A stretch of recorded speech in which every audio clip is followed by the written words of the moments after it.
Salut. J'espère que ta vie est badass puis rock la fucking place.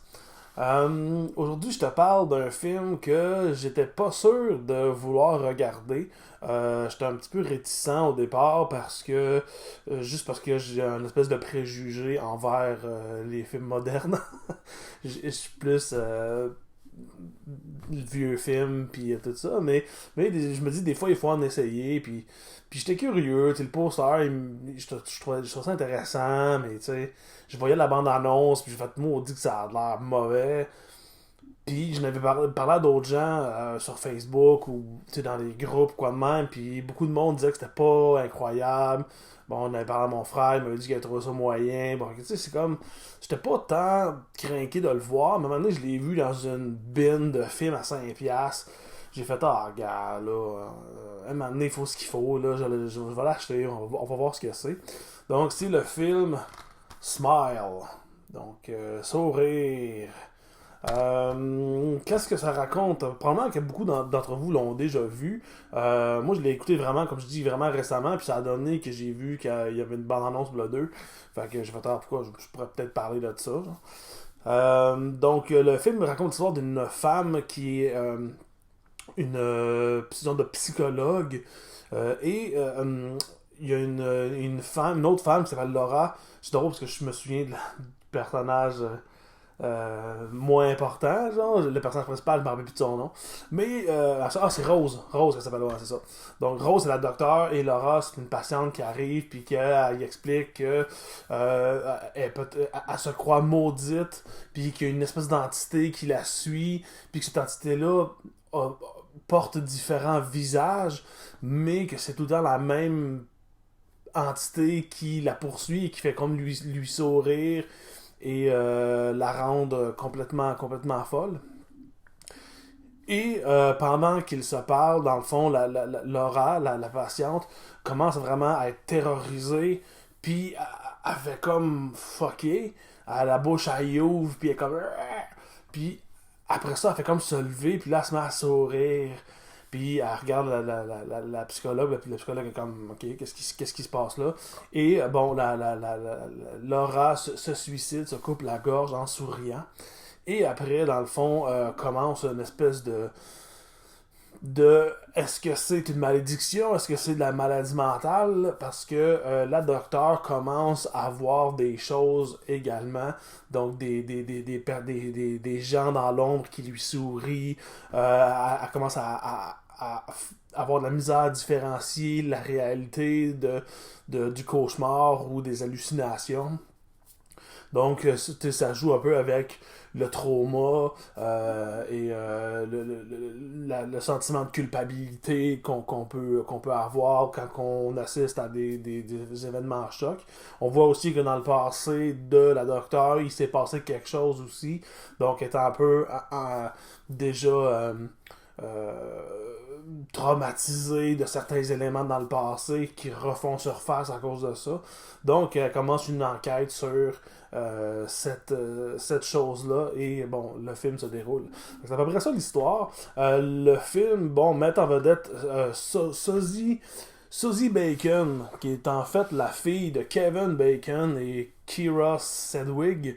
Euh, pour son jeu, j'ai vu à beaucoup de places qu'il le qualifiait de charismatique. Là, encore là, de tout ce que je dis aujourd'hui, c'est simplement mon opinion. Donc, c'est bien correct si les gens sont pas d'accord avec moi. Moi, je l'ai trouvé assez fade comme jeu. J'ai pas trouvé qu'il était charismatique. J'ai pas trouvé que en termes de personnage, comment elle était écrite, qu'elle prenait nécessairement les bonnes décisions tout le temps. En même temps, bon, on est tous humains, mais il reste que, tu sais, j'étais comme, ok, je la trouvais pas nécessairement, genre, humaine pour lui faire confiance. Tu sais, que des fois, des psychologues, tu sais, ils ont une espèce de chaleur, quoi, même. Tu sais, juste, on pense juste à Robin Williams dans le film avec Matt Damon, là. Je me rappelle plus, là.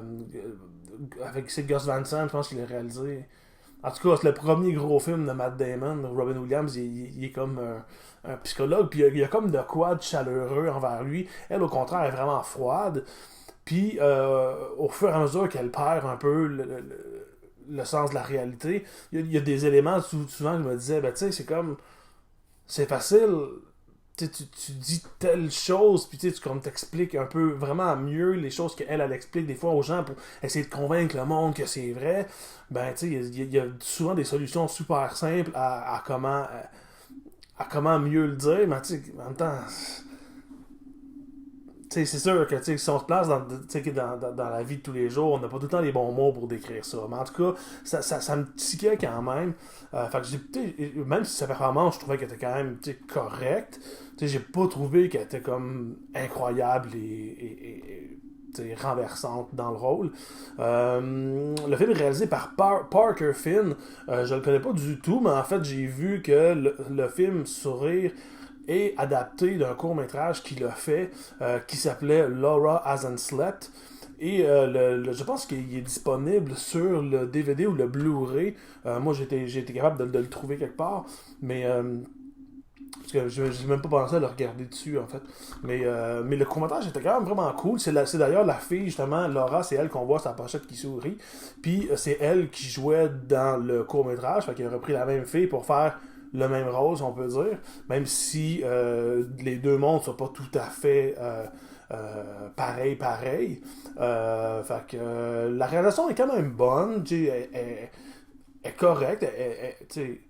C'est bien réalisé, c'est juste que dans le fond, il y a des trucs, des fois, comme j'avais lu, qu'il y a beaucoup de plans qui sont à l'envers, ou bien la caméra qui rotationne.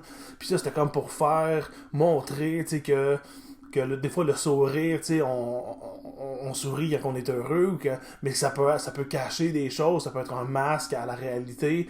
Fait que là, c'était comme une façon de démontrer que des fois la réalité est différente de ce qu'on perçoit. Bon, c'est sûr que je trouve ça un petit peu masturbatoire comme façon de le montrer, de dire t'as tellement regardez comment c'est intense ce que je veux dire.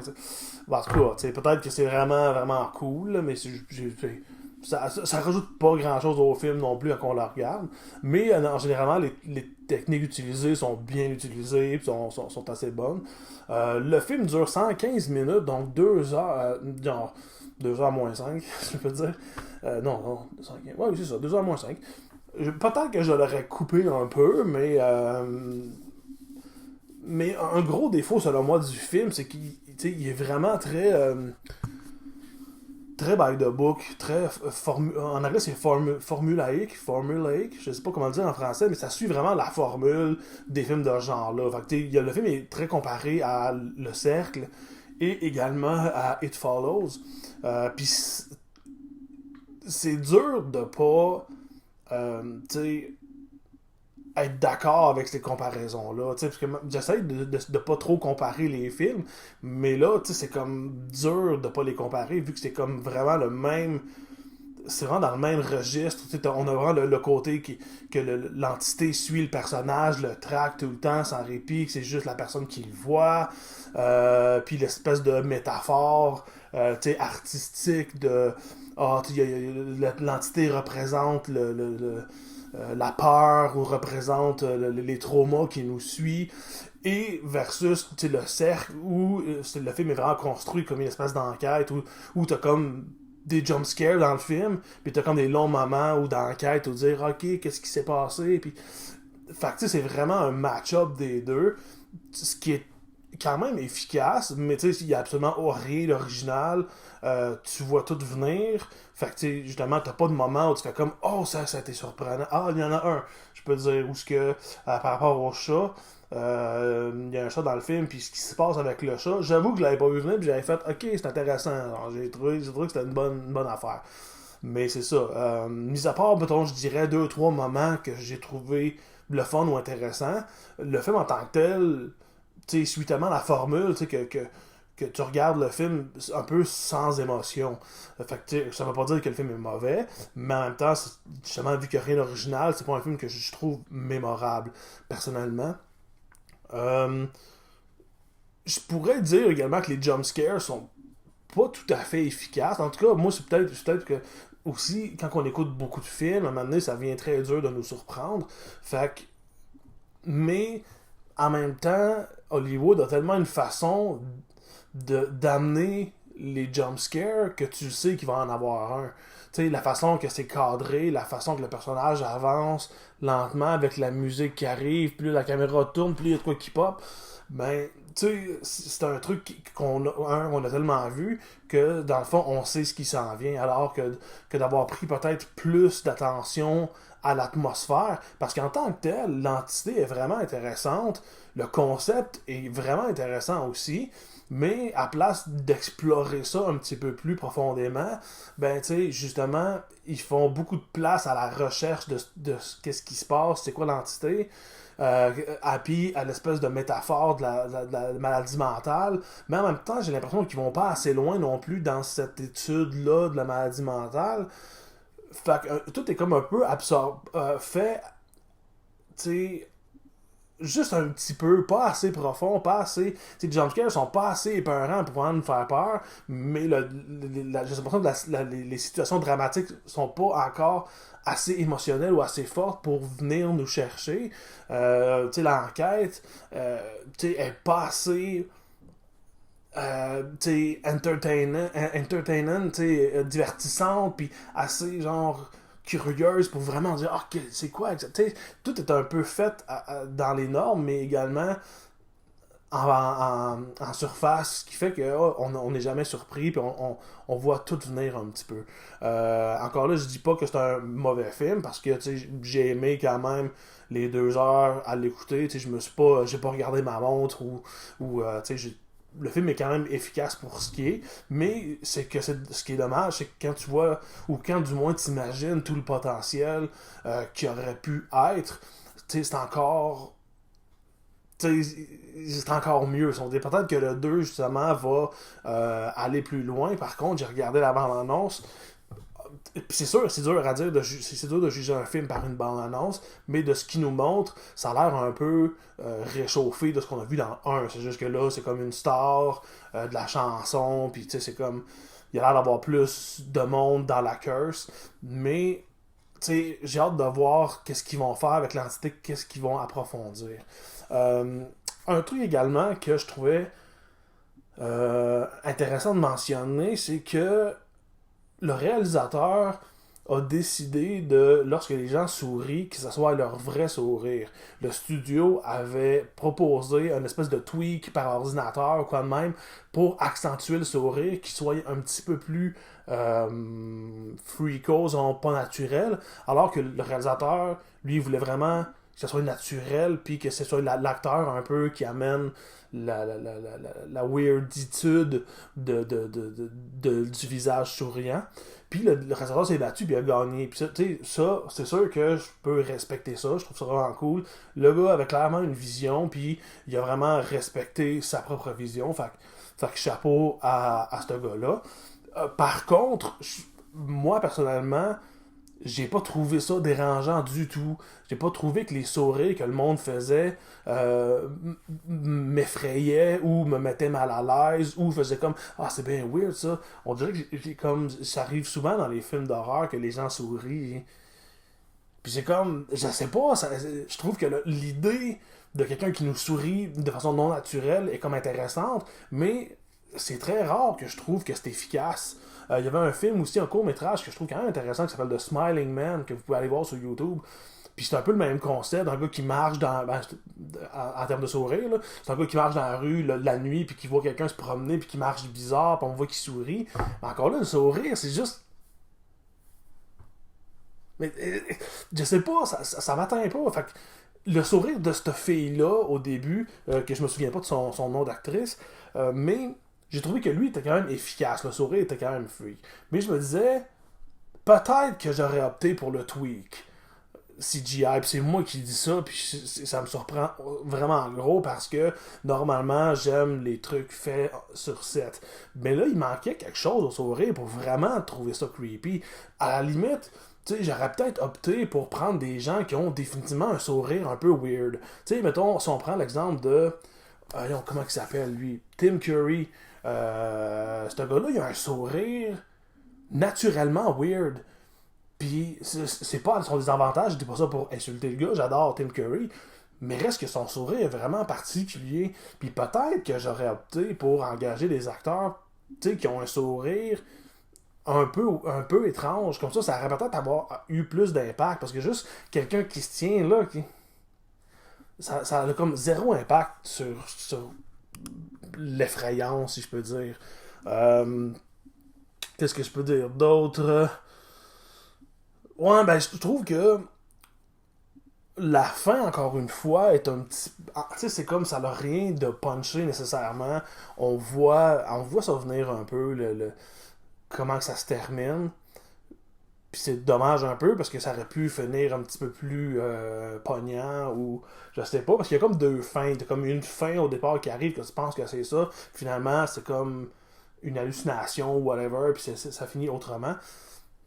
Puis c'est ça. Ça finit. Puis c'est comme, ok, ben, ouais, tu sais, en fait, c'est une. J'ai de la misère à m'exprimer des fois, je vais tout dire en même temps. C'est une fin qui fit avec le film dans le sens où c'est comme. Tu sais, tu regardes le film, puis il n'y a pas vraiment de Oh, si, c'est malade. Ah, c'est dole. Tu sais, le film, il est juste comme ça tout le long, puis il finit de même un peu aussi. Fait que, tu sais, j'ai fait Ah, ben, ok, ça finit de même, tu sais. Euh, Par contre, ce que je peux dire, c'est que j'ai vraiment aimé la scène finale, dans le sens où j'ai pas aimé nécessairement la fin, l'espèce de, pas de punch, parce qu'il y a vraiment de punch, mais j'ai aimé le troisième acte, mettons, où le personnage principal s'en va dans la maison familiale un peu abandonnée, parce que dans le fond, on apprend que la mère de Rose, ça, on apprend ça au début du film, c'est fuck up, c'est vraiment pas un punch, mais dans le fond, sa mère est morte dans cette maison-là, puis elle a vu sa mère mourir devant ses yeux. Fait que là, elle retourne à cette maison-là, puis l'entité fait comme un moment donné prendre l'aspect de la mère qui devient grande, puis elle fait comme marcher bizarre. Cette scène-là, j'ai trouvé ça efficace. J'ai trouvé que cette partie-là, au moins, j'ai fait. Oh non, peut-être, je te disais que c'était nerd tout le long. Peut-être qu'à la fin, ça a fait un petit. Ok, c'est intéressant, c'est cool. J'ai trouvé que l'espèce de monstre quand elle a la forme de la mer est intéressant. Et j'ai beaucoup aimé lorsqu'on voit enfin le véritable visage de la créature. J'ai trouvé ça vraiment cool. J'ai trouvé que le design était le fun, malgré le fait que c'était comme du CGI. Ça aurait été dur de faire autrement, mais ça aurait pu. Mais reste que la créature est quand même cool. J'aurais aimé peut-être l'avoir un petit peu plus que juste, mettons, 20 secondes à la fin. Mais j'ai trouvé quand même que le look était cool. Euh, Puis j'ai aimé le fait, par contre, qu'on sache pas vraiment qu'est-ce que c'est que cette créature-là. Est-ce que c'est un démon? Est-ce que c'est un extraterrestre? Est-ce que c'est comme... Qu'est-ce que c'est? On le sait pas. Fait que, tu sais, j'irais pas jusqu'à dire que le film est un film d'horreur cosmique parce que, tu sais, ça prend plus que ça, selon moi, pour être qualifié de cosmique, mais t'as quand même un genre de possibilité de, si, mettons, on aurait plus, pas pour chercher, mais plus passer le temps avec la créature en elle-même, peut-être que ça aurait pu virer dans un truc comme ça. Reste que j'ai trouvé ça intéressant de pas le mentionner, de pas en savoir plus. Puis c'est tout le temps, ça c'est tout le temps un truc que je trouve euh, c'est un fait qui est comme tout le temps sur la clôture. Dans le sens où il y a des films qu'on doit savoir c'est quoi la créature, puis il y a des films que c'est correct de le laisser ambigu. Puis de trouver quelle notion établir sur son film, c'est vraiment pas évident. Parce qu'il y a vraiment des films que tu regardes, t'arrives à la fin et tu fais comme oh, mais on sait rien, c'est la créature, puis c'est comme c'est vraiment de la merde, c'est vraiment poche. Puis t'as des films que tu le sais pas, tu l'apprends pas, puis tu fais comme ça fit qu'on le sache pas. Fait encore là, c'est tout le temps une question de. C'est rough de vraiment. De vraiment établir qu'est-ce si on le dit ou si on le dit pas. Je pense que dans ce cas-là, c'est une bonne chose qu'on le sache pas trop parce que c'est quand même particulier comme entité. Fait que j'ai trouvé ça intéressant. Est-ce qu'ils vont vraiment approfondir ça dans le 2? Peut-être. Ça se peut très bien.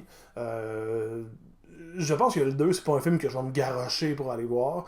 J'irai probablement pas le voir au cinéma. Et je vais probablement attendre qu'il se retrouve dans une bin de films à 5$ puis que je vais acheter comme ça.